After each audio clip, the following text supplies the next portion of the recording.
Fatty liver കൊണ്ട് പ്രയാസപ്പെടുന്നവർക്ക് വളരെ പെട്ടെന്ന് റിസൾട്ട് കിട്ടുന്ന ഫലപ്രദമായിട്ടുള്ള മരുന്ന് പ്രയോഗ രീതിയാണ് ഞാൻ നിങ്ങളെ പരിചയപ്പെടുത്താൻ വേണ്ടി പോകുന്നത്. ആൽക്കഹോളിക് ഫാറ്റി ലിവറും നോൺ ആൽക്കഹോളിക് ഫാറ്റി ലിവറിനും ഈ ഒരു മരുന്ന് വളരെ ബെറ്ററാണ്. നമുക്കിത് ഉപയോഗിക്കേണ്ട വിധമെന്ന് പറയുന്നത് ദിവസവും രാവിലെയും വൈകുന്നേരവും ഭക്ഷണം കഴിച്ച് 1 മണിക്കൂറിന് ശേഷം നല്ല തിളപ്പിച്ചെടുത്ത 1 ഗ്ലാസ് വെള്ളത്തിലേക്ക് ഒരു ചെറിയ ടീസ്പൂൺ പൗഡറാണ് മിക്സ് ചെയ്തിട്ട് അത് കുറച്ച് നേരം ഒന്ന് ഹോൾഡ് ചെയ്യണം. അതിനുശേഷം അത് അരിച്ചെടുത്ത് ഇളം ചൂടോടുകൂടി കുടിക്കുന്നത് നമുക്ക് ഫാറ്റി ലിവറിനെ നിയന്ത്രിക്കാൻ സഹായിക്കുന്നുണ്ട്. ഇതൊരു ഔഷധ കൂട്ടാണ്. അലർജിൻ്റെ ഒരു ഫാറ്റ് റെഡ് നമുക്ക് ദിവസവും 2 നേരമാണ് കഴിക്കേണ്ടത്. ഇതിൽ കരിഞ്ജീരകത്തിന്റെ മിശ്രിതം ഉൾപ്പെടെ അടങ്ങിയിട്ടുണ്ട്. ഇതിനോടൊപ്പം തന്നെ ശ്രദ്ധിക്കേണ്ട മറ്റൊരു കാര്യം, മാംസാഹാരം, oily food, fry items, chips items, pickles ഇതുകൂടി ഒന്ന് കൺട്രോൾ ചെയ്യണം.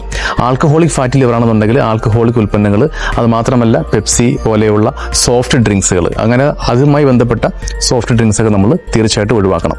അപ്പോൾ ഇത് കൂടുതൽ പേരിലും കണ്ടുവരുന്ന, സ്ത്രീകൾക്കും പുരുഷന്മാരിലും ഒക്കെ കണ്ടുവരുന്നത് കൂടുതലായിട്ട് പിക്കിൾസ് ഐറ്റംസുകൾ, സ്പൈസി ഫുഡും അതുപോലെ തന്നെ എണ്ണയിൽ കരിച്ചയും പൊരിച്ചൊക്കെ ഭക്ഷണങ്ങൾ കൂടുതലായിട്ട് കഴിക്കുന്ന ആൾക്കാരാണ് ഇത് കൂടുതലായിട്ട് കണ്ടുവരുന്നത്. അപ്പോൾ ഇത്തരത്തിലുള്ള ഭക്ഷണ രീതി കൂടി നമ്മളൊന്ന് കൺട്രോൾ ചെയ്യണം. അപ്പോൾ ജീവിതശൈലിയിലും ഭക്ഷണത്തിൽ കൂടി കൺട്രോൾ ചെയ്ത് നമ്മുടെ അലർജിന്റെ ഈ ഒരു ഫാറ്റ് റെഡ് കൂടി കഴിച്ചു കഴിഞ്ഞാൽ വളരെ ചുരുങ്ങിയ ദിവസം കൊണ്ട് നമുക്ക് റിസൾട്ട് കിട്ടുന്നുണ്ട്. ഗ്രേഡ് 1, ഗ്രേഡ് 2 ഉള്ള ആളുകൾക്കും ഈ ഒരു മരുന്ന് കഴിക്കാവുന്നതാണ്. നിലവിൽ മറ്റെന്തെങ്കിലും മെഡിസിൻസ് കഴിച്ചുകൊണ്ടിരിക്കുന്ന ആൾക്കാർക്ക് പോലും ഈ ഒരു മരുന്ന് കഴിക്കുന്നത് കൊണ്ട് യാതൊരു പാർശ്വഫലവും വരുന്നില്ല. പ്യുവർ നാച്ചുറൽ ആയിട്ടുള്ള അലർജിന്റെ ഈ ഒരു ഫാറ്റ് റെഡ് നിങ്ങൾ ട്രൈ ചെയ്തിട്ട് റിസൾട്ട് അറിയിക്കുക. ഓക്കെ.